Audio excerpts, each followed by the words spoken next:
Anong ginagawa mo dyan? Ate, ano kasi... Bakit nakababa yung shorts mo, ha? Ate, kasi... Manyak kang buwisit ka! Labas! Lumabas ka dito sa kwarto ko! Ano nangyayari dito? Bakit ka sumisigaw, Jaya? Yung magaling yung anak, pumasok dito sa kwarto ko. Tingnan nyo nga itsura niya, Nay. Nakababa ang shorts niya.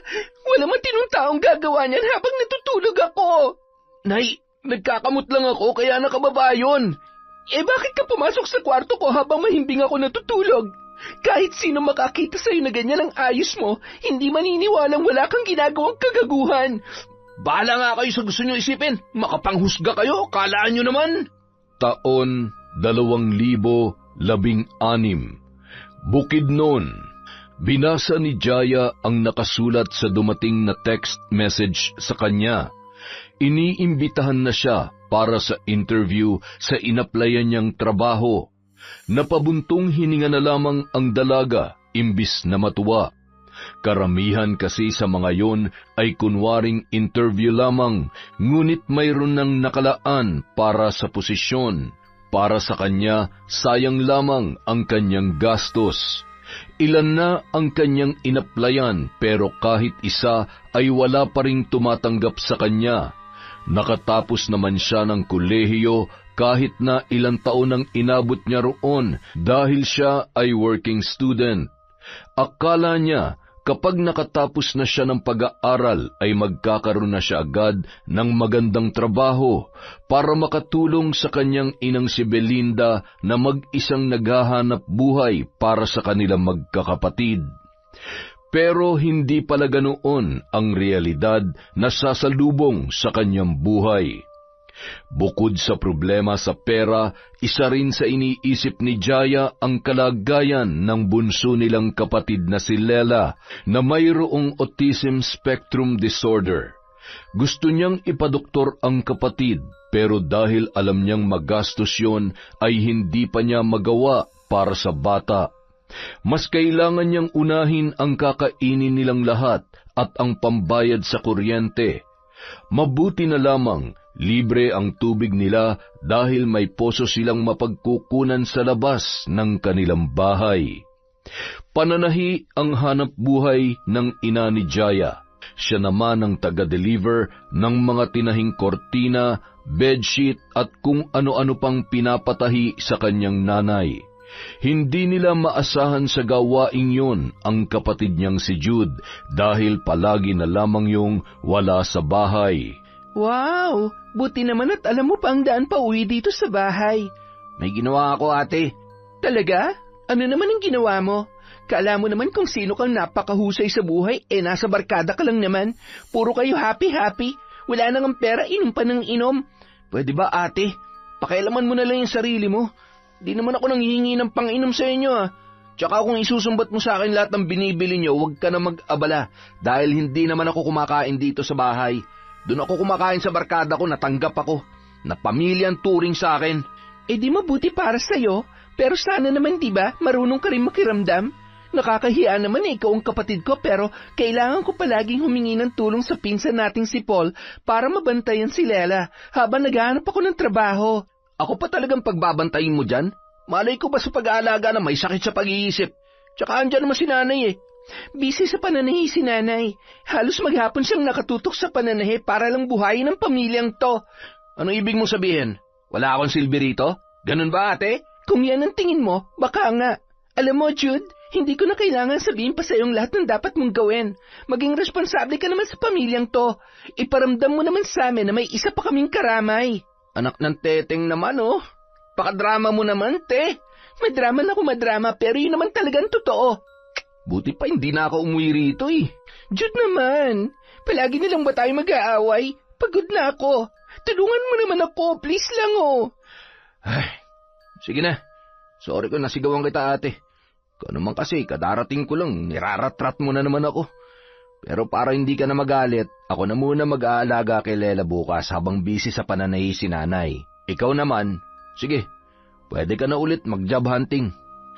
Bagamat iba ang ama ni na Jude at Lela, hindi yun mahalaga kay Jaya.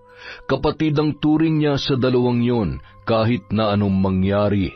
Sumama na sa ibang babae ang ama ng kanyang mga kapatid, kaya mula nung araw na yon, sila na lamang ng kanyang ina ang tumayong magulang ng dalawa. Kinabukasan, maagang naligo si Jaya para sa paghahanap ng trabaho. Naihanda niya na ang mga requirements kaya maliligo na lamang siya at mag-aayos. Sanay na siya na nakatapis lang ng tuwalya tuwing lumalabas ng banyo kahit na nasa labas yon ng kanilang bahay. Masyado kasing maliit ang espasyo sa loob kaya ibinukod na lamang ang kanilang banyo. Bago siya makarating sa kanyang kwarto ay madaraanan niya muna ang kusina at ang maliit nilang sala kung saan madalas nakatambay si Jude. Papasok na sana siya ng kwarto nang maramdaman niya na tila may nakatingin sa kanya nung mga sandaling yon. Bigla siyang nakaramdam ng pagkailang sa hindi malamang dahilan. Lumingon siya sa kinaroroonan ni Jude pero hindi naman yun nakatingin sa kanya. Napailing na lamang si Jaya sa pag-aakala na guni-guni lamang yun. Hoy, Jude! Anong tinitingin-tingin mo dyan sa kwarto ng ate mo? Ha? Napalingon lang ako eh. Nakita kita kanina. Sinusundan mo ng tingin ang ate mo habang nakatapis ng tuwalya. Kung inaabot ka ng kamanyakan mo, huwag si Jaya. Magkapatid kayo. Si nanay naman, napaka-judgmental talaga eh. Napatingin lang ako sa kwarto niya, manyak agad. Siyempre naiilang din ako na makita si ate na nakatapis lang ng tuwalya. Hindi ko lang masabi dahil nahihiya ako sa kanya. Siguraduhin mo lamang yan. Dahil kapag nahuli kita na binobosohan mo si Jaya, ako na mismo ang dudukot yan sa mga mata mo. Uy, grabe. Brutal ah. Talagang brutal ako, kaya umayos ka. Ngunit sa kabila ng naging paalala ni Belinda sa anak, nagpatuloy pa rin si Jude sa kanyang ginagawa. Lingid sa kaalaman ng kanyang kapatid na matagal na siyang may pagnanasa roon. Pinipigilan niya lamang ang sarili kahit gusto na niyang panggigilan si Jaya dahil natatakot siya sa maaari nung gawin. Palaban at matapang ang kanyang ate. Hindi yun ang tipo ng tao na basta na lamang papayag na pagsamantalahan o maaagrabyado ng iba, kaya ganun na lamang ang kanyang pag-iingat. Ngunit dahil napansin na siya ni Belinda, mukhang magiging problema pa niya ang kanyang sariling ina. Isang hapon, habang pinapakain ni Jude ang kapatid na si Lela, ay sakto namang kauuwi rin ni Jaya. Pagod na pagod ang dalaga dahil sa pag-aasikaso ng kanyang mga requirement.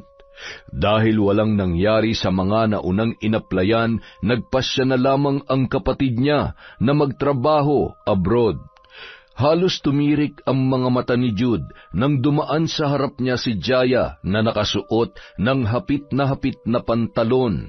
Umangat din ang tingin niya sa dibdib ng dalaga. Ngunit dahil mabilis yung naglakad papasok sa kwarto, ay nakaramdam siya ng matinding pagkadismaya. Ay, masisira na naman ang imahinasyon ko nito eh. Nang matapos si Jaya sa pag-asikaso sa mga requirements, mas lumaki ang tsansa niya na makapagtrabaho sa ibang bansa. Sa Taiwan siya mapupunta at magiging factory worker siya doon. Malaki-laki rin ang sweldo, kaya tiyak na makakatulong na siya sa kanyang ina. Habang hindi pa nakakaalis, ginugol na muna niya ang oras para makasama sina Lela.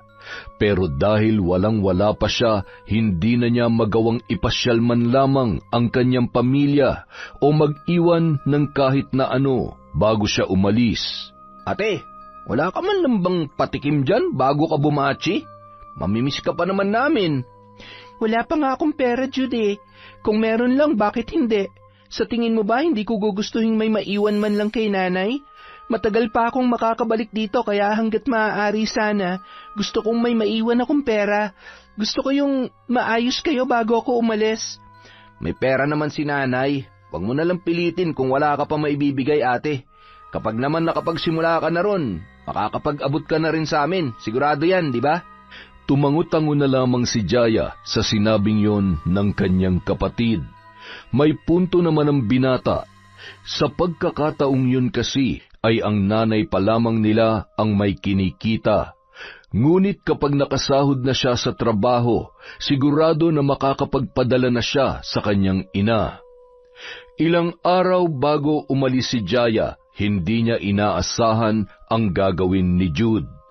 Madaling araw na nang magising si Jaya dahil naramdaman niya na sumasakit ang kanyang tiyan at gusto niya magbanyo, pero dahil antok na antok pa siya ay hindi niya magawang imulat ng mabuti ang kanyang mga mata. Sa pagbaba niya ng kama, muntik na siyang mapasigaw nang makita si Jude sa ibaba ng hagdanan na mukhang nagtatago at natataranta. Ngunit ang mas ikinagulat niya ay nung mga sandaling yun, nakababa ang salawal ng kanyang kapatid at pilit na tinatakpan ang maselang bahagi ng kanyang katawan. Jude, anong ginagawa mo dyan? Ate, ano kasi? Bakit nakababa yung shorts mo, ha? Ate, kasi manyak kang buwisit ka. Labas! Lumabas ka dito sa kwarto ko! Ano nangyayari dito? Bakit ka sumisigaw, Jaya? Yung magaling yung anak, pumasok dito sa kwarto ko. Tingnan nyo nga itsura niya, Nay. Nakababa ang shorts niya. Wala man tinong taong gagawa niyan habang natutulog ako. Nay, nagkakamot lang ako kaya nakababa yun. Bakit ka pumasok sa kwarto ko habang mahimbing ako natutulog? Kahit sino makakita sa'yo na ganyan ang ayos mo, hindi maniniwalang wala kang ginagawang kagaguhan. Bahala nga kayo sa gusto nyo isipin. Makapanghusga kayo, kalaan nyo naman. Nasabunutan na lamang ni Jaya ang sarili sa labis na pagkainis sa ginawang yon ng kanyang kapatid. Sa lahat ng lalaki, si Jude ang pinaka hindi niya inaasahan na gagawa noon sa kanya. Ano ba nangyayari kay Jude, Nay? Hindi naman siya ganun dati, Hindi ko na rin maintindihan ang kapatid mong yon. Buti nga, nakita mo kaagad. Kung hindi, baka kung ano pang ginawa niya sa'yo. Huwag na huwag siyang magpapakita sa akin dahil kakalbuhin ko talaga siyang buwisit siya. Masyado na kasing nai-impluensya ng barkada yan Matanda na siya, Nay, para maging sunod-sunuran pa sa mga kaibigan niya. Kung alam niyang mali, pwedeng-pwede siyang tumanggi at hindi sumama sa maling gawain ng mga itinuturing niyang kaibigan. Hayaan mo't pagsasabihan ko siya. Kailangan niyang alisin sa sarili niyang pagiging manyak, Nay. Lalo na puro mga babae tayo rito. Ako, ikaw at si Lela. Minsan pa naman siya nag-aalaga kay Bunso. Paano kung ginagawa niya rin yun kapag hindi natin siya nakikita? Masyado pang bata si Lela. Hindi naman siguro siya maiisipan ni Jude na gawan ng masama. Pinagtatanggol niyo pa, Nay. Nagawa nga po sa akin. At hindi ko alam kung ilang beses niya na yung ginawa dahil ngayon ko lang siya nahuli. Ay, grabe naman, Nay. Lumalabas ako ng banyo na nakatapis lang ng tuwalya at dumadaan paminsan sa harapan niya. Ibig sabihin pala, tuwing ginagawa ko yon, halos subaran niya na ako sa isip niya. Kumalma ka lamang, anak. Ako nang bahala kay Jude. Matapos ang nangyari ay hindi na nagpakita kay Jaya ang kanyang nakababatang kapatid.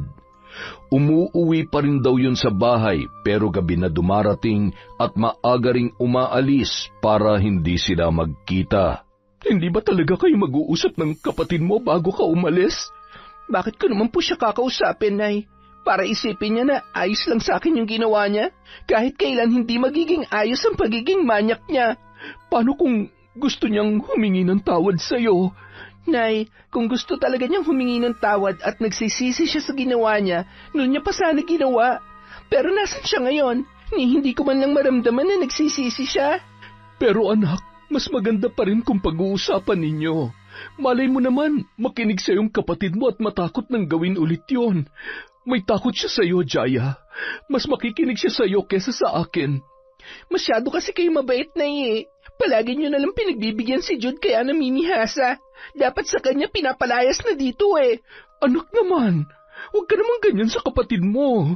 Nay, hindi naman po ako magbibitiw ng ganito kasakit na salita kung nakikita ko sa kanya na may pag-asa pa siya magtino. Pero wala po Parang baliwala nga lang sa kanya nangyari. Dapat po ba isipin ko na lang na normal lang yan sa lalaki kaya palampasin ko na lang muna? O dapat bang pagpasensyahan ko na lang si Jude dahil ako mas nakakaunawa?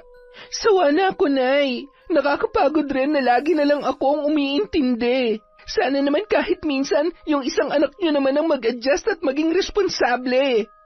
Anak, noon pa man, alam ko nang wala akong aasahan kay Jude. Sinubukan ko naman siyang kausapin. Pinagsasabihan ko rin siya. Katunayan nga, ilang beses na rin kaming nag-away dahil sa mga bisyo niya pero hindi ko nalang binabanggit sa'yo. Jaya, anak, malaki ang pasasalamat ko dahil kahit hindi ko maaasahan si Jude, nandyan ka at hindi mo kami pinababayaan. Yun naman po pala, Nay eh. Dapat pinoprotektahan niyo rin ako sa mga taong may masamang balak sa akin. At isa na po rin si Jude. Paalisin niyo na po siya dito, Nay. Sana naman pag uwi ko galing Taiwan, wala na rito sa bahay si Jude. Matanda na po siya. Kayang-kaya niya ng sarili niya. Yung ipapadala ko, kunin niyo na lang kay Paul dahil mas may tiwala ako sa kanya kesa dun sa isa niyo pang anak. Ngunit sa sinabi ni Jaya, hindi pa rin nagawang palayasin ng kanyang ina ang kanyang kapatid. Ang katwiran ni Belinda, kailangan nila na makakasama sa bahay kapag umalis na siya patungo sa Taiwan. Nagkibit-balikat na lamang ang dalaga kesa magalit sa kanyang ina. Wala rin namang maitutulong kung patatagalin lamang nila ang hindi pagkakaunawaan, lalo na't matagal din sila na hindi magkikita. Kinausap niya ang pinsan na si Paul para tingnan-tingnan ang nanay niya at ang kapatid na si Lela. Ang pinsan na rin niya ang tatanggap ng kanyang mga padala dahil hindi marunong sa ganoon ang kanyang ina. Napapakisuyuan naman niya ang binata pagdating sa pamimili ng mga kailangan ng kanyang nanay. Plano na lamang niya yung bigyan ng pera nang sa ganon ay makabawi naman siya sa abala. Hanggang sa makaalis na si Jaya ay hindi pa rin sila nagkakausap ng kanyang kapatid na si Jude. Nagbilin na lamang siya sa kanyang ina na huwag pababayaan si Lela. Nangako rin siya na pahihintuin na sa pagtatahi ang kanyang nanay kapag malaki-laki na ang kanyang maipapadala sa Pilipinas. Samantala, 1 linggo pa lamang mula nang makaalis si Jaya ay nagsimula na kaagad sa pagbibigay ng problema si Jude sa kanyang nanay.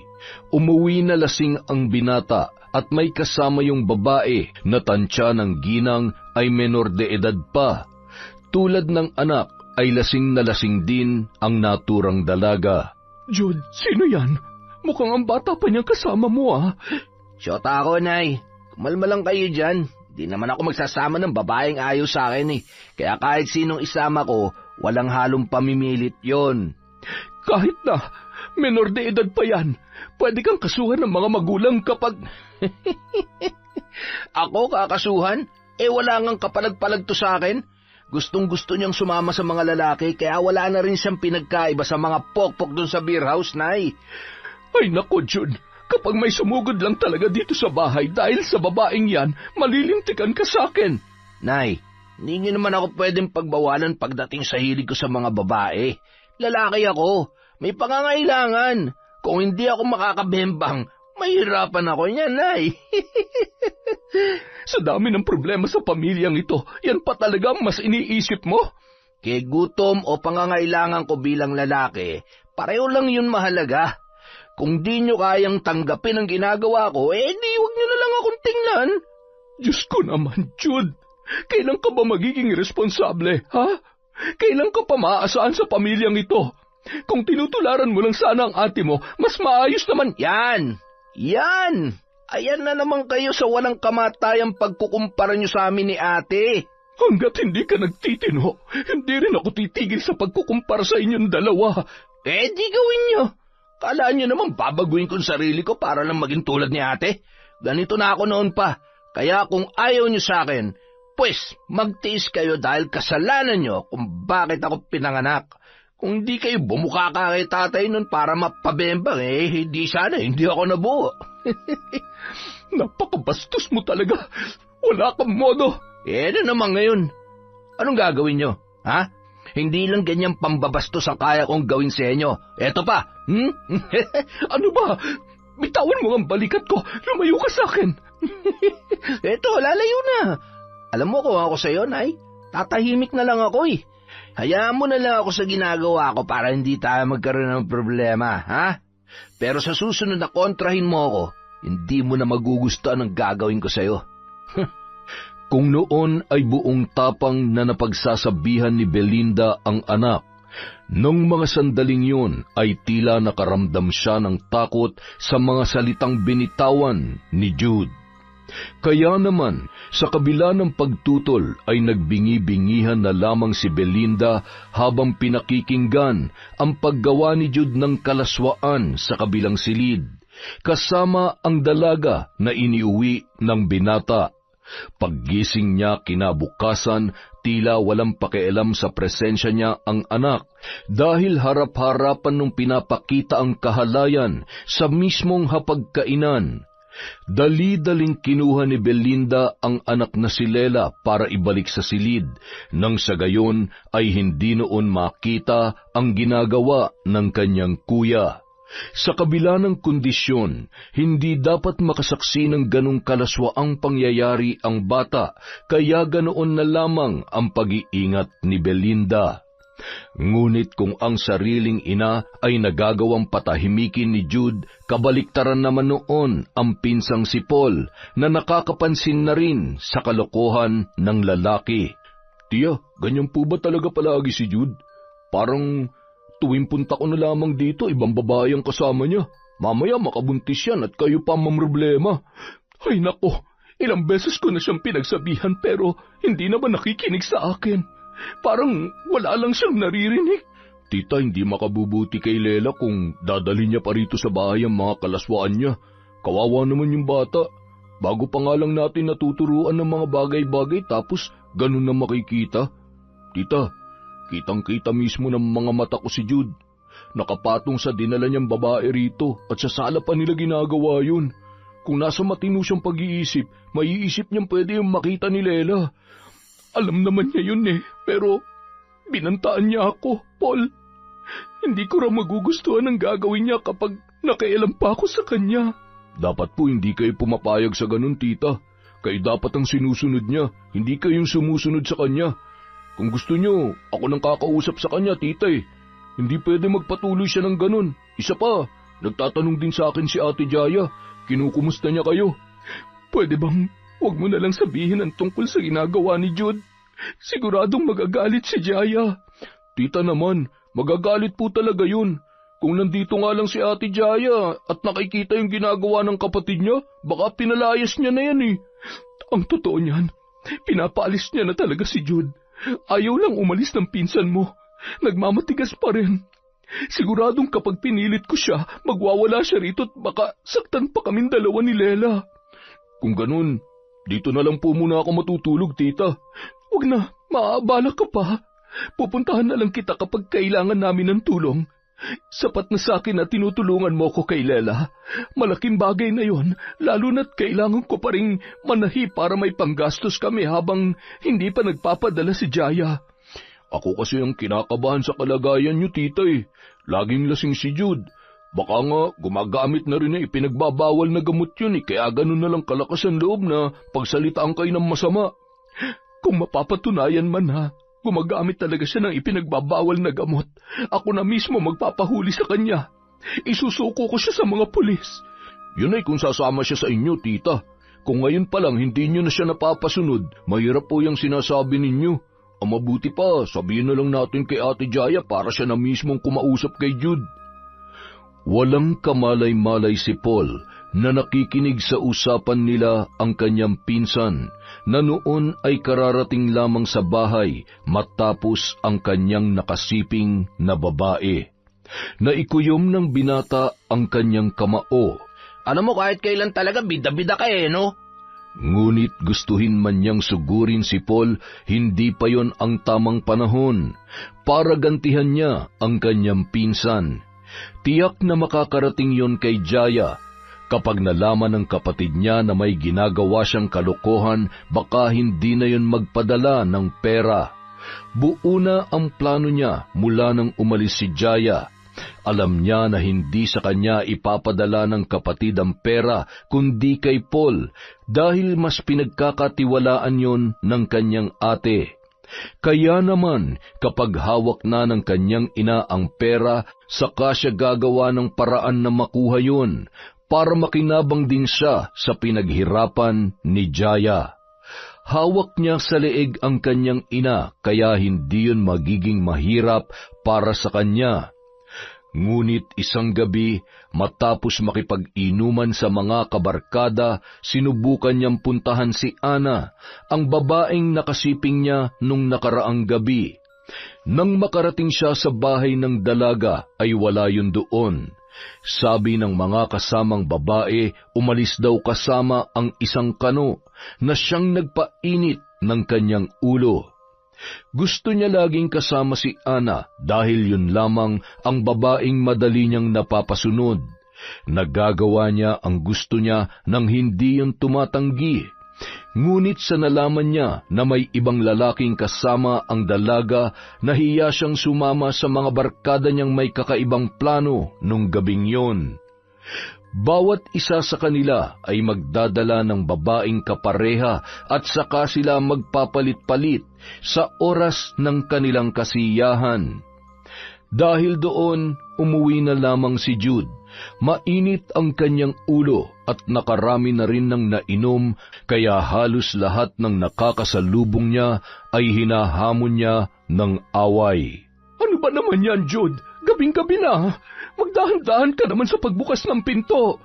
Manahimik ka nga dyan, tanda. Aba, sumusobra ka na talaga. Hindi mo na talaga ako ginagalang na buwisit ka. Hindi ba't sinabi ko na sa'yo na huwag mo na akong pakikialaman? Masyado mo nang sinasagad ang pasensya ko, kaya pasensyaan na lang tayo.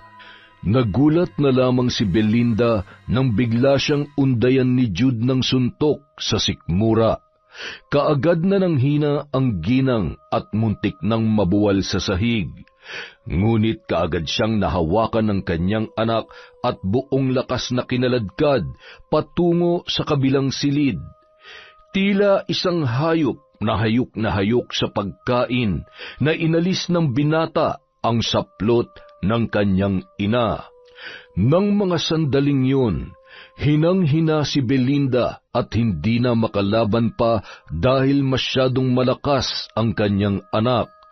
Nagsisigaw siya para humingi ng tulong, ngunit kaagad na nabusalan ng lalaki ang kanyang bibig.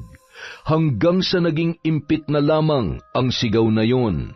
Nagtagumpay ang binata sa nais niyang gawin at nagpaulit-ulit hanggang sa maubusan siya ng lakas.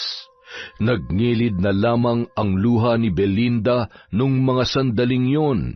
Wala na siyang magawa dahil nangyari na ang hindi dapat mangyari. Ngunit isa pa sa hindi niya inaasahan ay nang tumabi sa kanya si Jude at nakangising nagsalita. Hindi ko akalaing sa edad mong yan eh. Mapapasaya mo ako ng ganito ah. Iba ka, Nay. Hayop ka! Napakasama mo! Napakababoy mong demonyo ka! Matagal na akong demonyo, pero dahil lahat na lang kayo kontrabida sa buhay ko, mas gugustuhin ko pa maging ganito. Ipapakulong kitang hayop ka! Sisiguruhin ko mabubulok ka sa kulungan! Huwag ka nang umasa makukulong ako. Walang makakaalam ng ginawa ko. Walang nangyari sa atin. Itiko mo yung bibig mo kung ayaw mong gawin ko rin yan kay Lela. Huwag mo yung gagawin kay Lela. Maawa ka sa kanya, bata pang kapatid mo, at wala siyang kamalay-malay sa ganitong bagay. Yun naman pala eh. Ayaw mo naman pala na may masamang mangyari sa kanya. Kung ganon, sundin mo na lang ang mga gusto ko. Ha? Huwag ka nang umangal tuwing gusto kong may mangyari. Dahil tuwing tatanggi ka, kay Lela ko gagawin yon. Naintindihan mo? Ha? Oo, naiintindihan ko. Basta huwag mo lamang yang gagawin sa anak ko. Huwag. Doon nagsimula ang pangahalay ni Jude sa kanyang ina na si Belinda. Seryoso sa naging banta ang lalaki, kaya ganoon na lamang ang naging takot ng ginang. Labag man sa kalooban ay tiniis niya na lamang ang pambababoy ng sariling anak. alang-alang sa kaligtasan ng kanyang bunso. Kapag nagsumbong siya sa mga pulis o kahit magsabi lamang kina Jaya at Paul, tiyak na hindi sila tatantanan ng kanyang anak na lalaki. Samantala, matapos ang trabaho, imbis na magpahinga muna, ay kaagad na hinarap ni Jaya ang kanyang cellphone para makausap ang ina at ang kapatid na si Lela. Maayos naman daw ang kalagayan ng dalawa, ngunit napansin niya ang pananamlay ni Aling Belinda. Nay, ayos lang po ba kayo? Ha? Ay, oo, ayos lamang ako, anak. Baka naman nagkakasakit na kayo sa dami ng ginagawa niyo dyan, ha? Magsabi kayo agad kapag sumama ng pakiramdam niyo para mapasamahan ko kayo kay Paul. Naku, anak, ayos lang talaga ako. Medyo inaantok lamang ako kaya ganito ang itsura ko, pero wala kang dapat ipag-alala. Sana nga po talaga, Nay. Ang layo-layo ko sa inyo eh. Mababaliw ako sa kakaisip kapag nalaman ko na hindi kayo maayos dyan. Siya nga po pala, kumusta naman yung pabigat niyong anak? Nay, ayos lang ba talaga kayo? Oo, anak, ayos lamang ako. Nasamid lamang. Si Jude, umuwi pa rin naman siya rito, pero alam mo naman yon, kahit hindi mo siya kumustahin, kilala mo naman ang ugali ng kapatid mo. Hindi niya na ba kayo pinapahirapan dyan? Hindi naman siya palaging nandito sa bahay, anak. Sa gabi lang siya umuwi, kaya hindi ko siya problema ngayon. Matapos ang tawag na yon, maluhaluhang ibinaba ni Belinda ang cellphone habang nakatingin sa naglalarong si Lela. Patawarin sana ako ng anak ko sa pagsisinungaling ko sa kanya.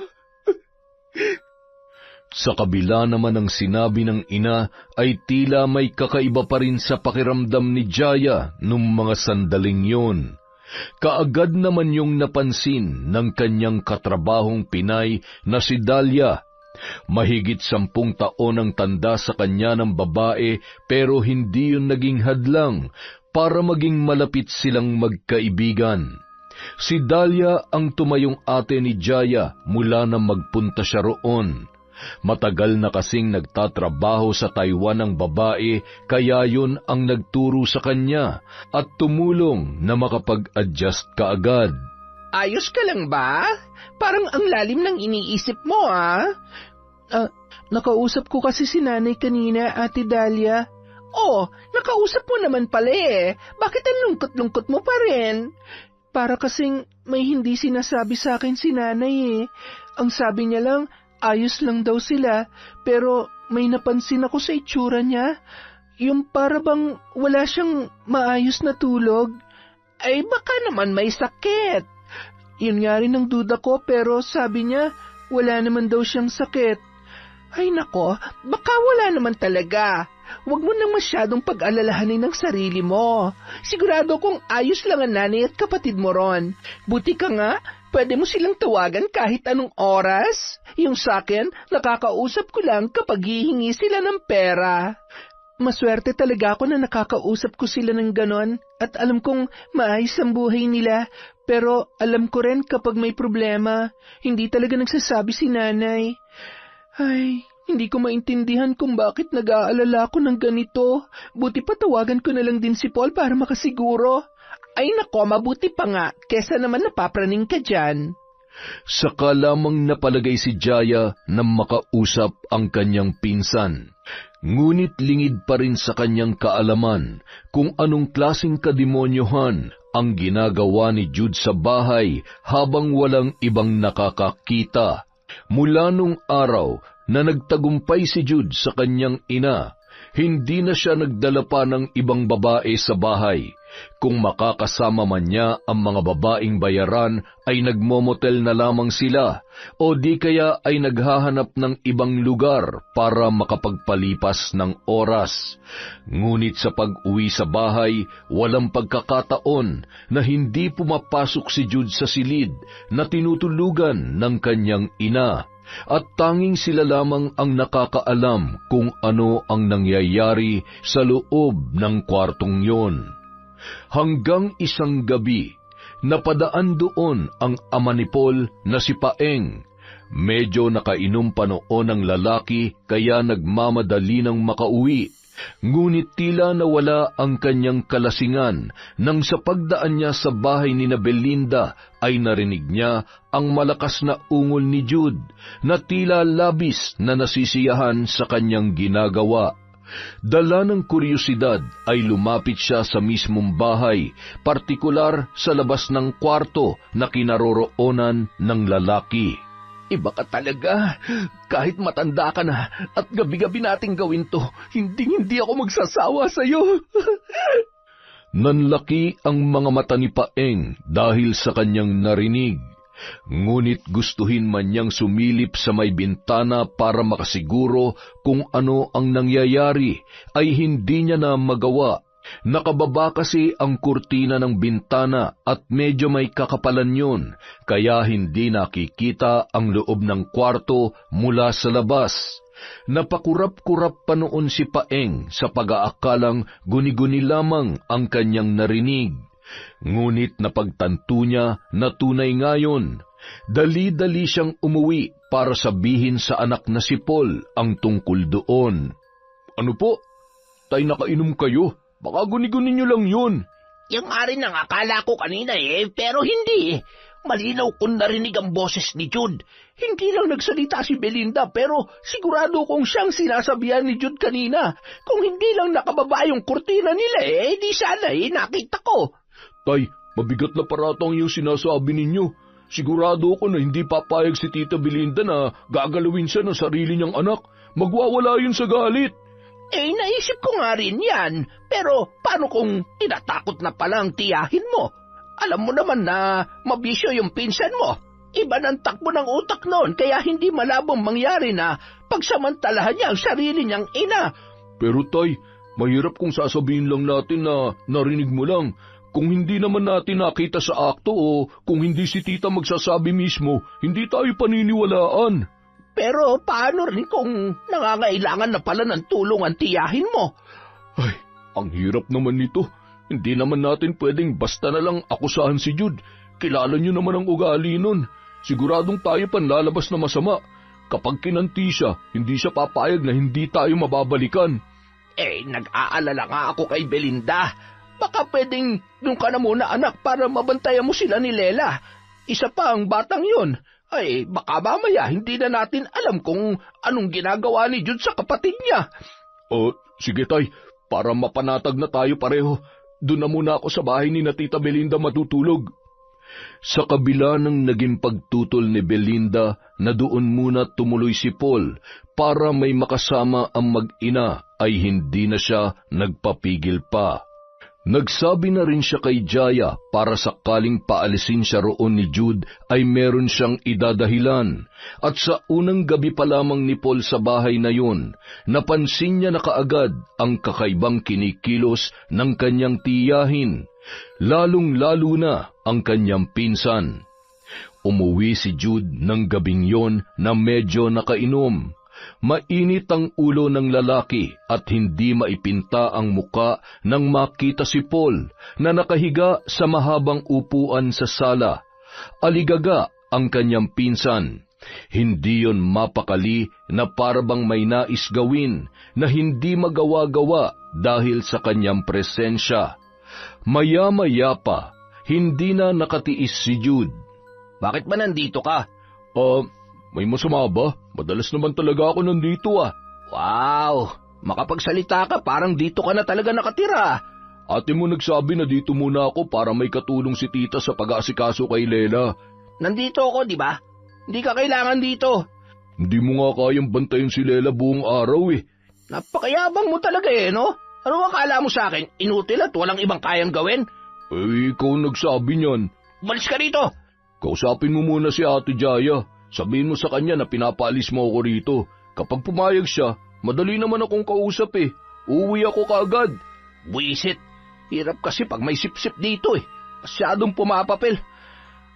Sa bagay, nakikinabang naman kasi sa pinapadala ni ate. Kusa nagbibigay si Ate Jaya, hindi ako nanghihingi sa kanya. Tsaka kahit hindi siya magbigay, tutulong pa rin ako rito dahil may malasakit ako kina tita at Lela. Anong gusto mong palabasin, ha? Nawala akong malasakit sa pamilya ko? Tutulungan ko naman sila kung hindi ka lang masyadong pabida-bida. Mas makakatulong ka sa kanila kung hindi ka ganyan na parang isang batang inagawan ng candy. Hindi kompetisyon ang pagtulong kina Tita at Lela. Kung gusto mong gampanan ng tungkulin mo bilang anak at kapatid, malaya ka namang gawin yun. Walang nagbabawal sa'yo. Magagawa ko lahat ng yan kung hindi ka umeepal. Pwede naman akong hindi makialam, pero siguruhin mo lang na mapapanindigan mo ang pagiging pamilya sa kanila at hindi mapapahamak sa iyo si Lela. Nangangailangan siya ng sapat na atensyon, pero sa nakikita ko sa iyo ngayon, hindi mo yung kayang ibigay sa kanya at mas lalong hindi ka nakakatulong kay Tita Belinda. Puro ka na lang alak, babae. Doon na umiikot yung mundo mo kaya yung buhay mo patapon na. Bata ka pa pero parang nabubulok ka na dyan sa edad mo.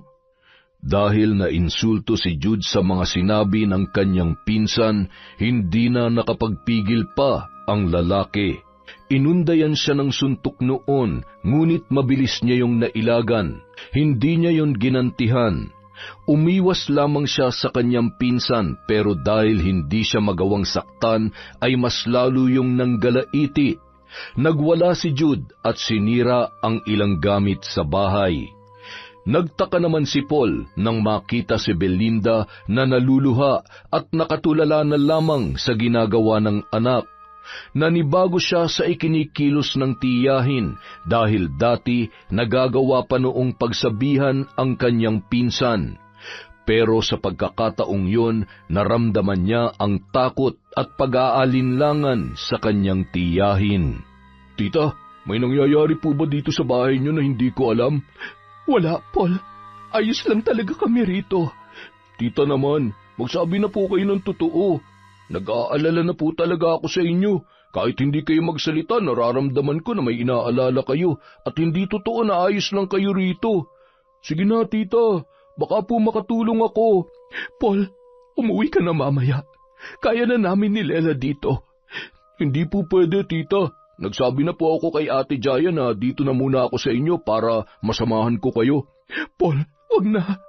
Nakakahiya sa'yo. Masyado ka na naming naaabala. Marami ka nang naitulong sa amin ni Lela.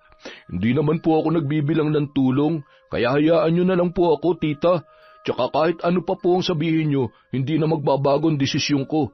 Dito na muna ako at sasamahan ko kayo. Diyos ko. Tita, may ginagawa po ba sa inyo si Jude? Sa tanong niyang yun, kitang-kita ng binata kung paano tinakasan ng kulay ang muka ng kanyang tiyahin. Hindi kaagad nakasagot si Belinda. Umiwas yon ng tingin sa kanya na para bang ayaw pag-usapan ang tungkol doon. Tita, hindi niyo na po kailangang itago. Napadaan po si tatay dito nung nakaraang gabi at narinig niya si Jude na umuungol at may sinabi pang kalaswaan sa inyo. Ang totoo, yan po talagang dahilan kung bakit ako nandito ngayon. Gusto kong malaman kung totoo na may nangyayari dito na hindi naman dapat. Alam ko po na kailangan niyo ng tulong, tita. Hindi ko kailangan ng tulong, Paul. Umuwi ka na. Tita, pakiusap. Sabihin niyo na sa akin kung anong ikinakatakot niyo para matulungan ko kayo. Nakikiusap po ako, tita. Ayoko mapahamak kayo ni Lela. Pues, ginagawa ko to para hindi mapahamak si Lela. Kung maaari, huwag ka na lamang makialam, Paul. Sapat na mga naitulong mo sa amin. Sa'yo ko na ipinagkakatiwala ang perang ipinapadala ni Jaya. Huwag mo na yung ibibigay sa akin dahil hindi namin yun mapapakinabangan. Pero huwag ka nang matulog dito sa bahay. Pakiusap.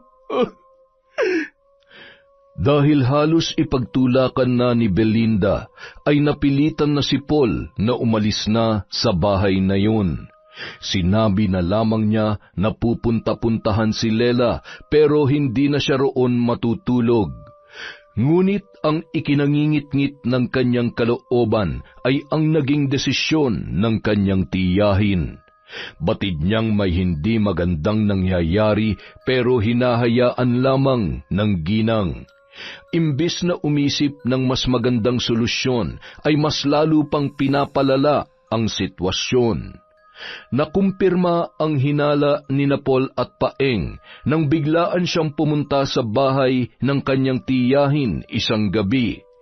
Kakatok na sana siya sa pinto nang marinig niya ang mahinang pag-iyak ni Belinda. Tama na. Nasasaktan na ako, anak. Pakiusap. Itigil mo ng ginagawa mo. Maawa ka naman sa nanay mo. Doon na naalarma si Paul. Sapilitan niyang binuksan ang pinto. Sinipa niya yon at nang makapasok ay dumiretso kaagad siya sa silid ni Belinda. Ganun na lamang ang panlalaki ng kanyang mga mata nang makita ang kanyang tiyahin na nakadapa sa kama. Walang kahit anong saplot sa katawan habang hinahalay ni Jude na tila wala sa sarili nung mga oras na yun. Sa tindi ng galit ni Paul, naisalya niya ang kanyang pinsan at kaagad na inundayan ng sunod-sunod na suntok bago pa man yun makalaban sa kanya. Lupaypay sa isang tabi si Jude, putok ang labi, may namuong dugo sa ilalim ng mga mata at hindi na makatayo sa kinasasadlakang sulok ng silid. Mabilis na binalot ni Paul ng kumot ang katawan ng kanyang tiyahin na nooy nanginginig sa pinaghalong takot at kahihiyan dahil sa nangyari. Mangiyak-ngiyak naman ang binata sa awang nararamdaman para sa taong itinuring na rin niya na pangalawang ina. Tumawag na siya ng mga pulis. Ilang sandali na lamang ay darating na ang mga yon, kaya agad na naalarma si Jude. Pinilit ng lalaking tumayo at nang pigilan yun ni Paul ay buong lakas siyang itinulak.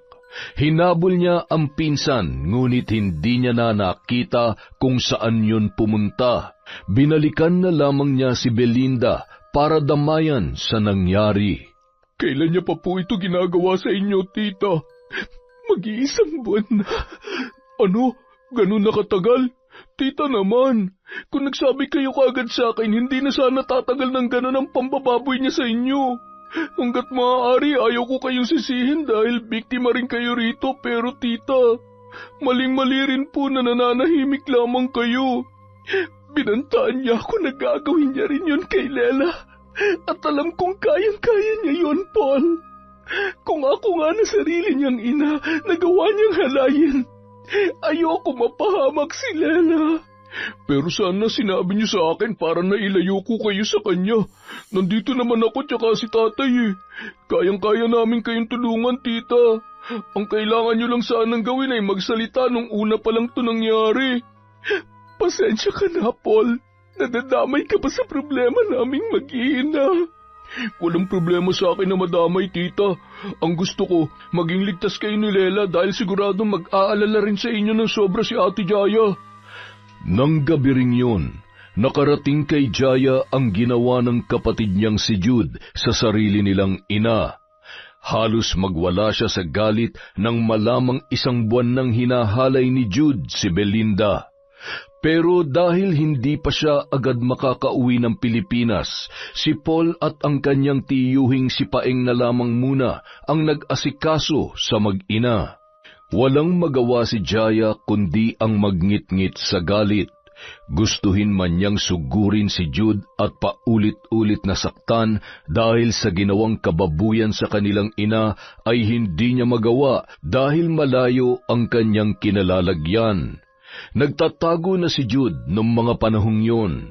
Hinahanap na siya ng mga pulis at wanted na rin sa kasong panggagahasa.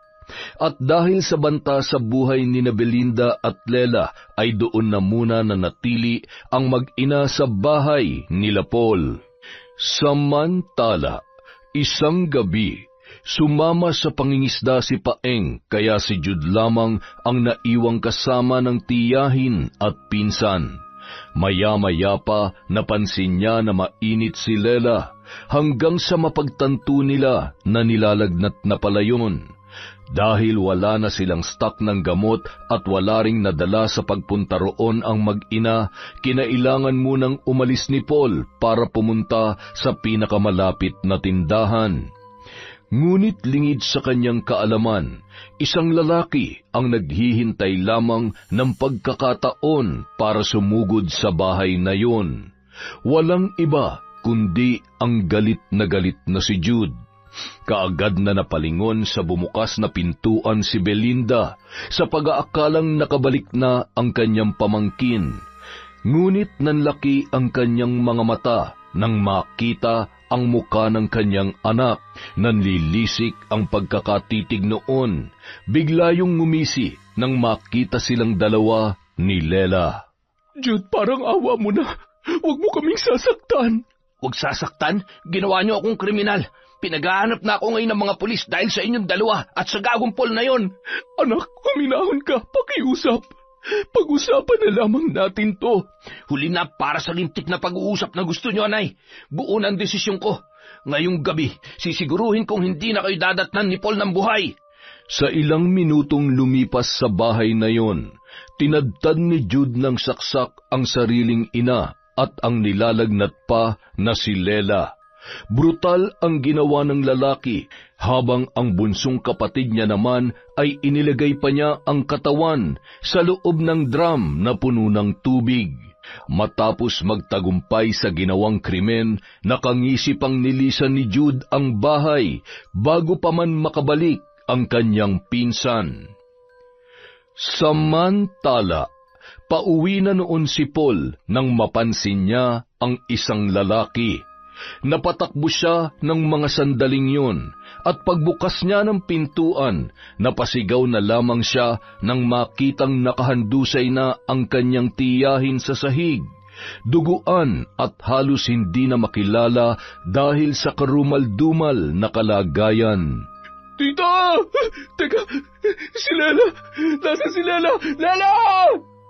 Hinanap niya sa mga kwarto at maging sa kusina ang kanyang pinsan, ngunit hindi niya yon natagpuan, hanggang sa umabot na siya sa labas sa kanyang paghahanap.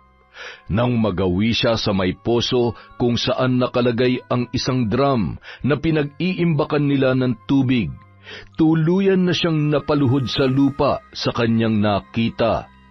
Nakalungay-ngay ang kalahati ng katawan ni Lela, habang ang mga hita at paa naman ay nakalubog sa tubig. Hindi niya magawang magsalita o kahit sumigaw man lamang dahil sa labis na pagkagulat sa nangyari.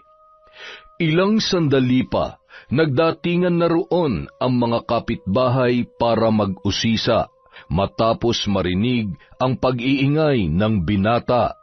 Hindi akalain ng mga yon ang sasapitin ng mag-ina.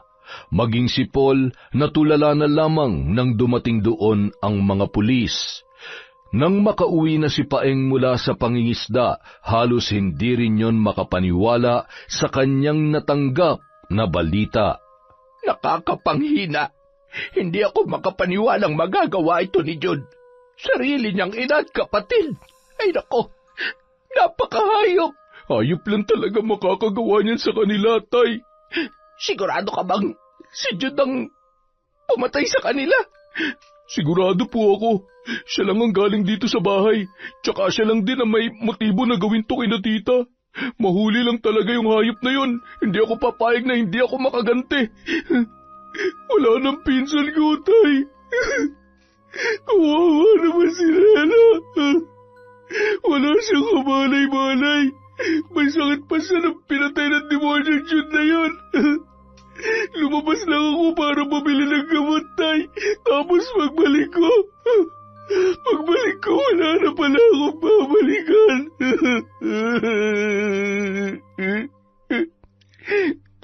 Sandali. Alam na ba ito ni Jaya? Isa pa po yan sa problema ko ngayon, Tay. Hindi ko alam kung paano sasabihin sa kanya. Lakasan mo lamang ang loob mo, anak. Kailangan niya itong malaman para makauwi siya ng Pilipinas. Sa kabila ng pag-aalangan, sinabi pa rin ni Paul kay Jaya ang sinapit ng mag-ina. Bagamat malayo sila sa isa't isa, ay damang-dama niya ang matinding pighati ng pinsan dahil sa nangyari. Matapos matanggap ang tawag ay muntik nang mahimatay ang dalaga. Hindi niya matanggap na wala na ang kanyang ina at kapatid.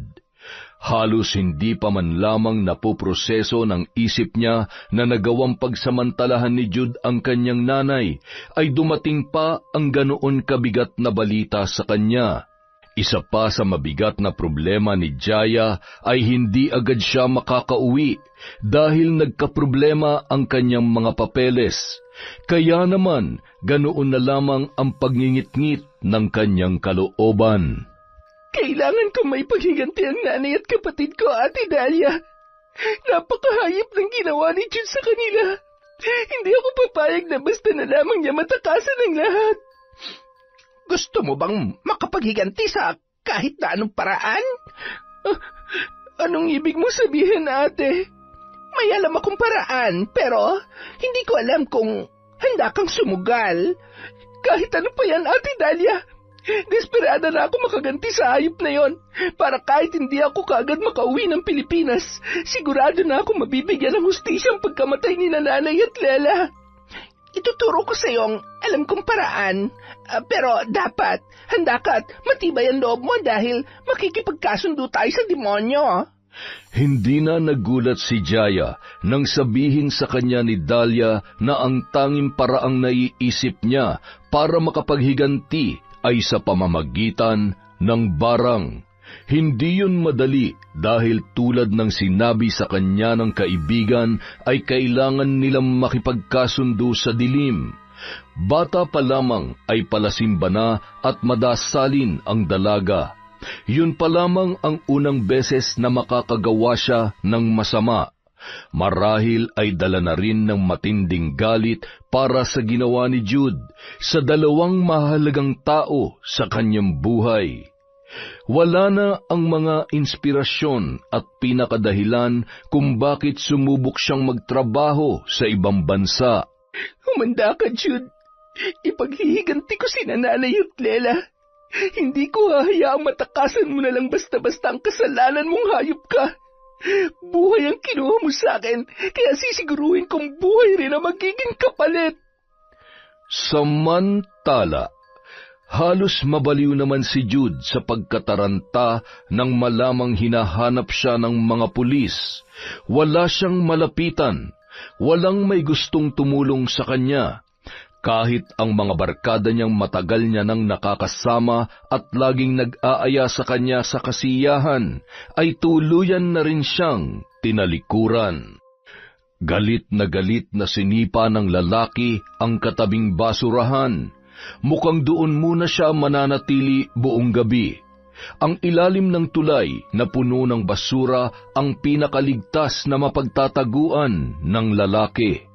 Walang ibang nakakakilala at walang makapagtuturo sa kanya sa mga pulis.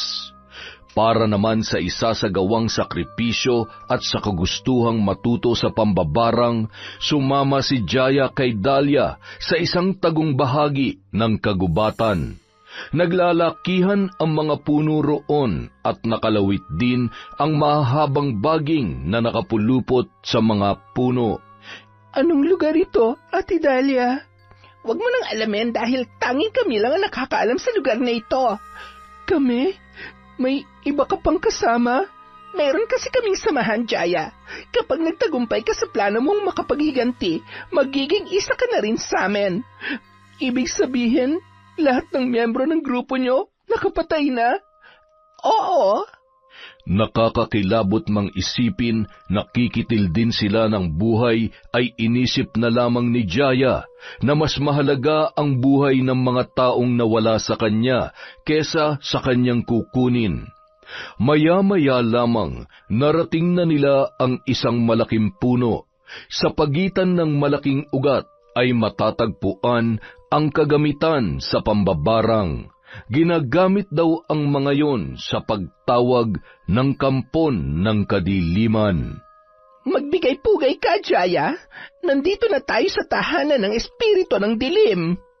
Sinunod ng dalaga ang mga sinabi sa kanya ni Dahlia. Lumuhod siya roon para magbigay pugay. Nagsimula namang magsambit ng mga banyagang salita si Dahlia na kanya ring sinundan. Ilang sandali pa, nakita niyang gumalaw ang maliliit na ugat ng puno hanggang sa mabuo ang tila imahe ng isang tao. Ngunit ang kanyang ipinagtataka, wala yung muka. Maya-maya pa, nakarinig siya ng tinig na animoy nagmumula sa ilalim ng lupa. Nagtayuan ang kanyang mga balahibo sa braso. Nanatili lamang siyang nakatitig sa puno habang nakikipag-usap roon si Dahlia. Makalipas ang ilang sandali, inutusan siya ng babae na itapat ang kanyang kamay sa may paanan ng punong yun. At walang ano-ano, sinugatan ang palad niya ng kanyang kasama. Tumulo ang kanyang dugo sa lupa, ngunit ang kanyang ipinagtataka, wala man lamang siyang naramdaman ni katiting na kirot. Nanlaki ang mga mata ng dalaga nang biglang maglaho ang dugo na pumatak sa lupa na tila hinigop noon. Hindi pa man siya nakakabawi sa nangyari ay naglabasan na ang mga naglalakihang alupihan at mga uod na nagmumula sa ilalim ng lupa. Nagkumpulan ang mga yon hanggang sa mabuo ang isang simbolo. Nagising sila sa iyong dugo. Tingnan mo sila, Jaya. Masaya sila magkaroon muli ng bagong amo. Naguguluhang tinitigan ni Jaya ang mga nagkukumpulang alupihan at matatabang mga uod. Yun daw ang gagamitin niya para maghiganti sa taong nais niyang isumpa gamit ang pambabarang. Marami pang itinuro sa kanya si Dahlia. Inaral niya ang mga ritual na ginagawa ng babae. Ganoon din ang mga salitang laman ng itim na libro na nakabaon sa paanan ng malaking puno. Makalipas lamang ang ilang araw, nagamay na ni Jaya ang paggamit ng itim na mahika. Ngunit hindi niya pa yon nasusubukan sa kapatid na si Jude. Bago ang lahat, pinayuhan siya ni Dahlia na gamitin muna yon sa isang hayop. Kaya naman nagpasya si Jaya na muling bumalik sa gubat para masubukan ang paggamit ng itim na kapangyarihan. Ano, kumusta? Ano nangyari sa hayop na pinagpraktisan mo? Ayon, ate, nabubulok na ang katawan niya. Malamang sa malamang magiging pataba na sa lupa ang baboy ramong yon. Mahusay! Ganyan nga. At hindi ka dapat tinatabla ng konsensya pagkatapos mong gawin ang bagay na yon. Dapat ngayon pa lang, matibay ng loob mo dahil hindi mo maaaring pagsisihan ang pagpataw ng sumpa sa isang tao. Ano man ang kahinatnan niya sa gagawin mo, kailangang tanggapin mo yon ng buong puso. Samantala, inasikaso naman ni Paul ang burol ng tiyahing si Belinda at ng pinsan niyang si Lela. Nagpadala na lamang ng pera si Jaya na nooy gumagawa pa rin ng paraan para makauwi sa Pilipinas. Ang bigat-bigat sa dibdib, ate. Parang nitong nakaraan lang, nakikita ko pa si Lela na masaya naglalaro. Tapos ngayon, hindi ko na siya makakausap ulit. Hindi ko na siya mabibilhan ng paborito niyang ice cream. Hindi ko na siya makikita at makakausap ulit, Paul. Sobrang sakit. Kung alam ko lang na posible pala yung mangyari, hindi na lamang sana ako umalis. Hindi ko na sana sila iniwan. Kasalanan ko to. Kung nagtiis na lang sana ako na maghanap ng trabaho dyan, may makakasama sana sila. Hindi sana sila mabibiktima ng hayop na Jude na yon. Ate, huwag mo nang sisihin ang sarili mo. Wala namang may gusto sa nangyari. Iisa lang ang dapat na managot dito, si Jude. Kailangan na siya mahanap ng mga pulis para pagbayaran ng mga kasalanan niya sa loob ng kulungan. Hindi niya na kailangan makulong. Anong ibig mong sabihin, ate? Palalampasin na lang ba natin ang... Hindi. Pero pagbabayarin ko siya sa ibang paraan. Sa paraan na mismong buhay niya rin na magiging kapalit. Ate, anong gagawin mo? Papatay ka ba? Kung yun ang kailangan para maibsan ang galit na nararamdaman ko ngayon, yun ang gagawin ko. Ate, pag-isipan mo muna na mabuti yan. Ayokong pati ikaw mapahamak pa dahil sa Jude na yun. Huwag mo namang hayaang maging kriminal ka para... Hindi ako papatay sa kanya. Sumpa ang tatapos sa kanya at sisiguruhin ko yon. Saka lamang naunawaan ni Paul ang nais gawin ni Jaya sa kanyang pinsan nang ipaalam niya ang plano kay Jude. Sa paraang yun, hindi lamang nila mapagbabayad sa ginawang kasalanan ng lalaki, kundi mabibigyan na rin ng hustisya ang mga nauna pang biktima. Nalaman ni Paul na hindi lamang pala si Belinda ang naging biktima ng panghahalay ng kanyang pinsan, kundi pati na rin ang mga babaeng sapilitang ikinakama noon. Lumabas ang mga naging biktima ni Jude matapos maging usap-usapan ang pangahalay at pagpatay ng lalaki sa sarili niyang pamilya.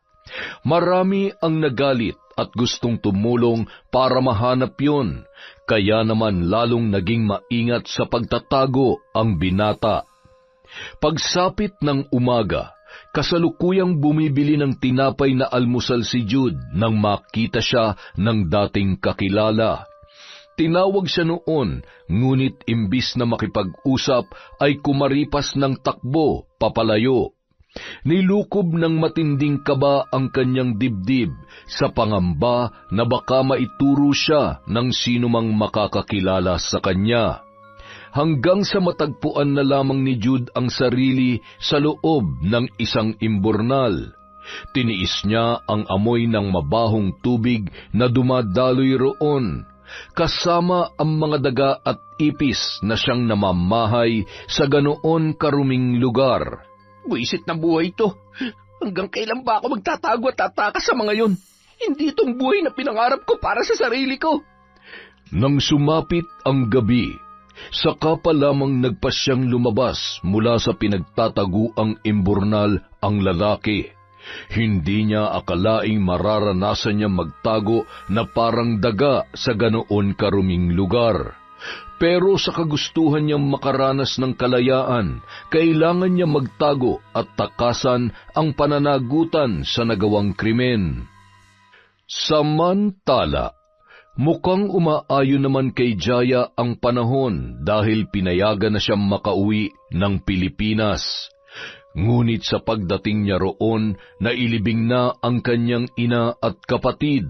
Bumuhos ang masaganang luha sa puntod ng dalawang mahalagang tao sa kanyang buhay.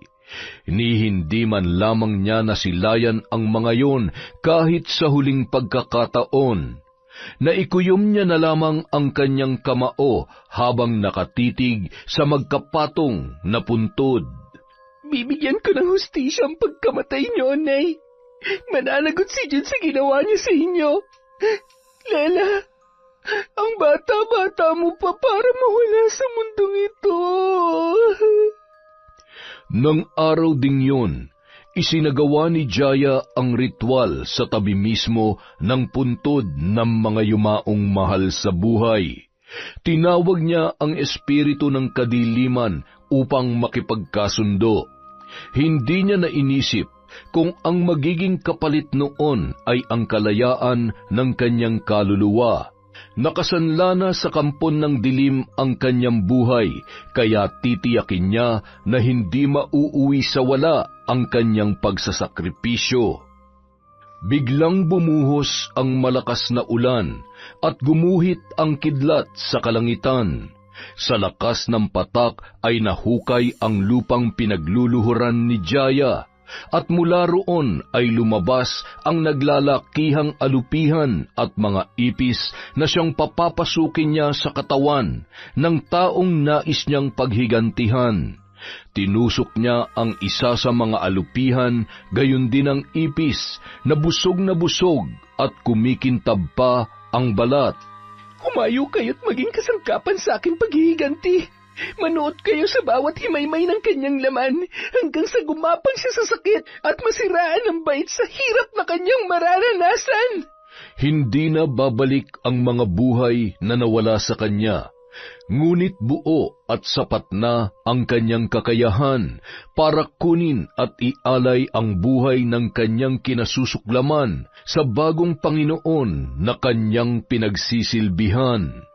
Mabilis na naglaho sa paningin ni Jaya ang mga ipis at alupihan. Tumila na rin ang ulan, kaya nagpasya na siyang umuwi. Sumalubong sa kanya ang matinding katahimikan. Hindi niya na maririnig pang muli ang inosenteng halakhak ni Lela at ang malambing na tinig ng kanyang ina. Nanghihina siyang napaupo sa sahig habang nakatitig sa mga larawan ni Belinda at Lela na nakasabit sa kanilang dingding, habang nararamdaman ang matinding pangungulila. Maya-maya pa, dumating na roon sina Paul at Paeng. Doon na muna titira ang dalawa para meron siyang kasama. Isa pa, hindi na kayang manatili ng mga yon sa bahay kung saan mismo pinatay ang kanyang ina't kapatid, kaya inalok niya na lamang ang kanilang bahay para sa mag-ama. Hindi magtatagal, babalik na siya sa Taiwan para ipagpatuloy ang kanyang trabaho. Sigurado ka bang babalik ka pa sa Taiwan, Ate Jaya? Pwede namang dito ka na lang. Hindi ko na kayang manatili rito, Paul. Mas lalo ko lamang mararamdaman ang sakit at pangungulila sa pagkawala ni nanay. Kung kailangan mo ng kausap, nandito lang kami ng pinsan mo. Salamat po, Chong. Tsaka salamat sa pag-aasikaso niyo mula sa burol hanggang sa libing ni nanay at Lela.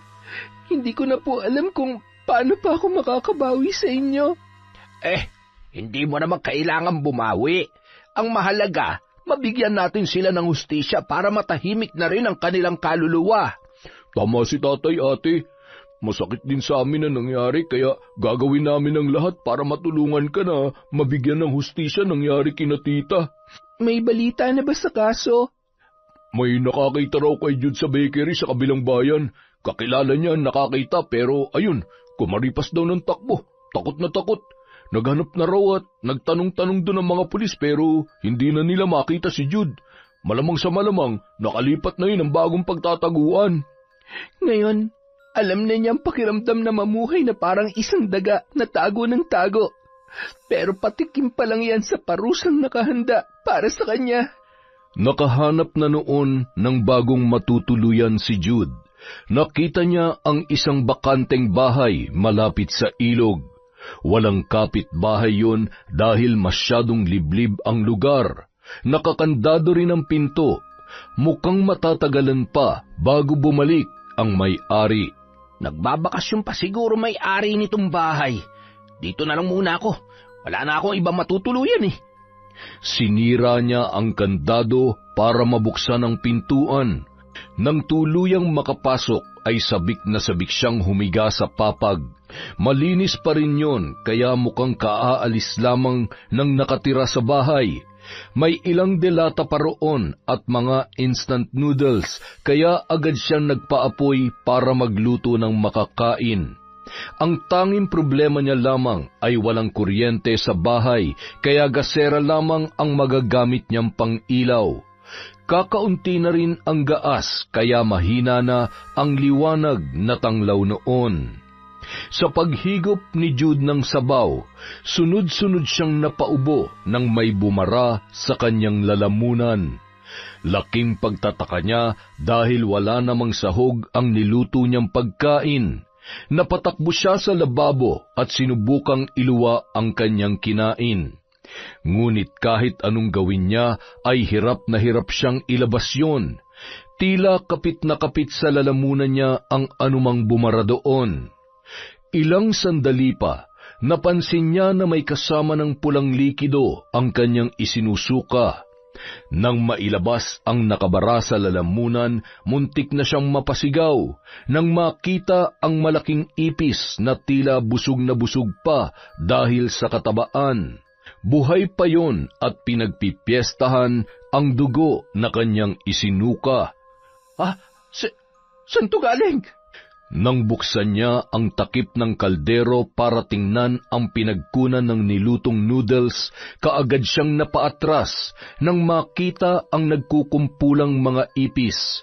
Ngunit sa pag-atras niya, napaigik siya nang maramdaman na may kumagat sa kanyang paa, at nang tingnan niya yon, tumambad sa kanya ang mahaba at malaking alupihan na nakakapit sa kanyang bukong-bukong. Sinubukan niya yung alisin, ngunit matindi na ang kapit sa kanyang balat. Ang mas ikinatakot pa niya ay nang makita kung gaano kaagresibo ang alupihang yun. Mas lalong tumindi ang kapit sa balat niya hanggang sa tila sinusubukan noong pasukin ang kanyang laman. Ang kaninang pag-igik lamang ay naging isa ng malakas na sigaw nang sumigid ang matinding kirot sa kalamnan ng binata. Ilang sandali pa, nabuwal na siya sa lupa, sapo ang kanyang kaliwang paa. Nang tingnan niya yon, wala na ang alupihan. Ngunit agad siyang kinilabutan nang makita ang isang mahabang bagay na gumagalaw sa ilalim ng kanyang balat. Mabagal yung gumagapang paakyat sa kanyang binti. Nagsisigaw siya at hinampas yon para mamatay ang alupihan. Pero kahit anong gawin niya ay tila hindi yon mamatay-matay. Ilang sandali pa, naglabasan na rin ang mga ipis na nakita niya sa kaldero. Gumapang ang mga yon papalapit sa kanya, nagkumpulan sa kanyang paanan at unti-unting gumapang patungo sa kanyang tiyan. Wala pang ilang minuto ay pinagpiestahan na rin ng mga alupihan ang buong katawan ng binata. Halos mangitim na ang kanyang laman at hindi na rin makagalaw sa kanyang kinabagsakan. Kinabukasan, nung papadilim na ay lumabas ng bahay si Jaya. Tumingala siya sa namumulang kalangitan. Maya-maya pa, napansin niya ang paggalaw ng mga dahon ng tanim ng kanyang ina. Mula roon, naglabasan ng mga ipis at mga alupihan na naging kasangkapan sa pagsumpa sa kanyang kapatid. Napangisi siya nang makita ang mga alaga. Isa lamang ang ibig sabihin noon, nagtagumpay siya sa kanyang paghihiganti. Sa pagpapatuloy naman sa paghahanap kay Jude, nakarating ang isang balita na natagpuan na ang lalaki. Ngunit dahil mag-iisang linggo na ang nakalipas, ay naaagnas na ang bangkay nang makita yon ng mag-asawang may-ari ng bahay na pinasok ng binata. Natagpuan na lamang yon sa kusina, nakahandusay sa lupa at tila pinapak ng kung anong mabangis na hayop ang katawan. Umaalingasaw na rin daw yon. Masyadong matapang ang amoy ng bangkay ni Jude, kaya walang nagtangka na lumapit doon, maliban na lamang sa otoridad na siyang mag-iimbestiga sa nangyari. Walang suspect. Wala ring bakas na tao ang gumawa noon sa kanya, bagay na hindi mabigyang linaw pagdating sa investigasyon. Ate, nakita na raw si Jude, pero patay na raw siya nung matagpuan na may-ari ng bahay na pinasok niya. Dapat lang yun sa kanya. Sa totoo lang, kulang pa ang buhay niya para pagbayaran ng mga nagawa niyang kasalanan. 2 buhay ang kinuha niya sa akin, Paul. Pero mabuti na rin mawala siya kesa matakasan niya nagawa niyang kasalanan, ate. Siguradong masusunog na rin ang kaluluwa nun sa impyerno. Pero ikaw, ate, buhay ka pa. Kaya magpahinga ka naman muna. Hindi rin matutuwa si na tita kung pababayaan mong sarili mo. Hindi ko maintindihan kung bakit hindi ko pa rin magawang mapanatag, Paul. Nabigyan ko na sila ng hustisya pero parang kulang pa yon para mawala ang galit dito sa puso ko. Naiintindihan ko dahil sariwa pan lahat, ate. Kahit kami naman, ganun din ang nararamdaman namin, pero alam ko mas mabigat ang sayo dahil sila ang dahilan kung bakit ka nagsisikap sa buhay. Parang wala na akong gana magpatuloy pa. Sila na lamang ang meron ako eh. Pwede ka pa magkaroon ng sarili mong pamilya. At kapag nangyari yun, sigurado kong sina Tita Belinda ang pinakauna magiging masaya para sa'yo. Tapos kami ni tatay, nandito kami. Dadamayan ka namin at susuportahan bilang natitira mong pamilya, ate. Laban lang, ate. Kaya mo yan. Tumagos sa puso ni Jaya ang sinabing yon ng kanyang pinsan. Kaya naman kahit mahirap pa rin sa kanya na tanggapin ang nangyari, bumalik siya sa Taiwan para ipagpatuloy ang kanyang pagtatrabaho. Nagpapadala na lamang siya kay Paul bilang tulong sa kanyang pinsan at sa tiyuhing si Paeng na hindi nagbago ang pakikitungo sa kanya. Mula pa man noon ay nagmamalasakit na sa kanya ang mag-ama, kaya hindi niya rin pinabayaan ang mga yon, nung siya naman ang may kakayahang tumulong. Sa paglipas ng mga taon, nakaipon at nakauwi na rin ng Pilipinas si Jaya. Sa pagkakataong yon, nagkaroon na rin siya ng panahon para makipagkilala sa mga lalaki, hanggang sa matagpuan niya ang magpapatibok ng kanyang puso. Wow, ate, ikakasal ka na talaga. Oo, nag-propose na siya sa akin. Tingnan mong singsing ko, oh. Ang ganda, di ba? Oo nga, bagay na bagay sa'yo. Congrats, ate, ha. Magiging misis ka na at may bonus pa. Magkakaanak na kayo agad. Kaya nga ang saya-saya ko eh. Sa wakas, magkakaroon na ulit ako ng pamilya. Sayang, kung nandito lamang si nanay saka si Lela, mas masaya sanang kasal ko. May mga pagkakataon na naaalala pa rin ni Jaya ang nangyari noon. Pero hindi na yun tulad ng dati na halos ikalugmok niya ang matinding kalungkutan.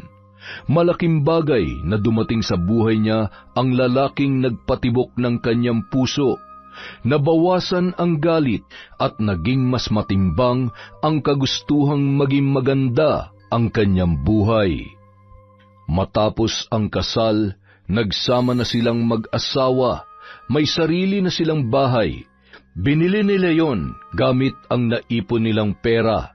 Masaya at kontento na sa buhay si Jaya, ngunit kahit saang lugar, hindi nawawala ang mga taong magiging papel sa buhay niya ay ang pagiging kontrabida. Sinaktan ng kanilang kapitbahay ang kanyang anak dahil sa pagsipa noon sa alagang aso. Ngunit nalaman niya na ginawa pala yun ng bata dahil nakagat yun sa binti. Hindi na siya nagreklamo at ipinagamot na lamang ang kanyang anak. Pero sa kabila ng pananahimik, sinugod pa siya ng kanilang kapitbahay. Ininsulto siya ng babae at nagbantang sasaktan ang kanilang anak sa oras na makita yon sa labas ng kanilang bakuran. Kaya naman, sa tinagal-tagal na panahon ay muli niyang ginamit ang kakayahang natutunan mula kay Dahlia. Hindi niya pinatulan ang pagwawala ng kanilang kapitbahay. Ngunit pagtalikod ng babae, gumuhit sa mga labi ni Jaya ang kakaibang ngisi. Minsan na akong nawalan ng pamilya. Kaya ngayong unti-unti na ulit akong nabubuo dahil sa mga mahal ko sa buhay. Hinding-hindi na ako papayag na meron pang manakit sa kanila. Yun! Grabe siya. Kumusta po kayong lahat? Sana po nasa mabuti kayong kalagayan. Mag-iingat po tayo sa paparating na bagyo. Dahil dyan, meron tayong shoutout. Simulan po natin kay Paul Derrick, the Explorer. Hi po kay Sydney Crosswind. Angel Binguan from Ayan Vuen. Hi po kay Lydia Navarez, kay Christy Gaitan, kay Mariam Duca, kay Mel Santarita. Hello po kay Janet Cisneros, kay Francesca Liana, kay Billy Ray Jenny Ray Buendia from Lucy Buendia. Hi po kay Imelda Talosig. Hi kay Lizelle Nebrida, kay Bret Hart Before You.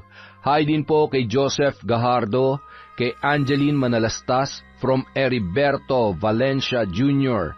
Hello po sa Galedo family from Babes. Hi kay Sheila Rubio, kay Elizabeth Dunca, kay Val Mingua, kay Hannah Maylin Sesgundo. Hello kay May Pinon, kay Chona Bainosa, kay Kurt Mina, Betty Velasco, Finky Rusi 14. Shout out po kay Marilor Guevara, kay Maria Grace Grefalja, kay Janice Delfin Ramirez. Hi kay Melve Cervera, kay Annalyn Agpoon from John Chris. Hi po kay May Espiritu, Vivian Alcoriza, kay Christine Victorino, kay Hayashi Megan. Hi kay Dimples Yumi, kay Helen Flores, kay Mads Daldal, kay Chay Ganda, kay Kate Taray, Rayan Encanto, Nolan, Warlin Malditz, Regan Temean, kay Paulo Pau from JB. Hi po kay Joy Costales, kay Mama Gina, kay Connie, kay Junjun, kay Aaron, kay Angelo, James, Mimward, Maisy, Jenaline, Ivan, Divine from Cataleja Soto. Hi po kay Alfreda Alano, shout out kay Feber Anyada, kay Marites Nalika, kay LSC. Hello din po kay Devora Grace, kay Asodicen Cerila, kay Marcos Balingasa, kay Nena Diones, kay Judith Pandili, kay Virginia Belay. Hello po kay Hani Austria, kay Jessica Sobremonte, kay Yasmin Bautista, kay Adrian, Sean, Samuel, and Sebastian from Chonchamcheb. Hello din po kay Sansa Santi, kay Jessica Rojas, kay Jeneline Traballo, kay Jake Maranan.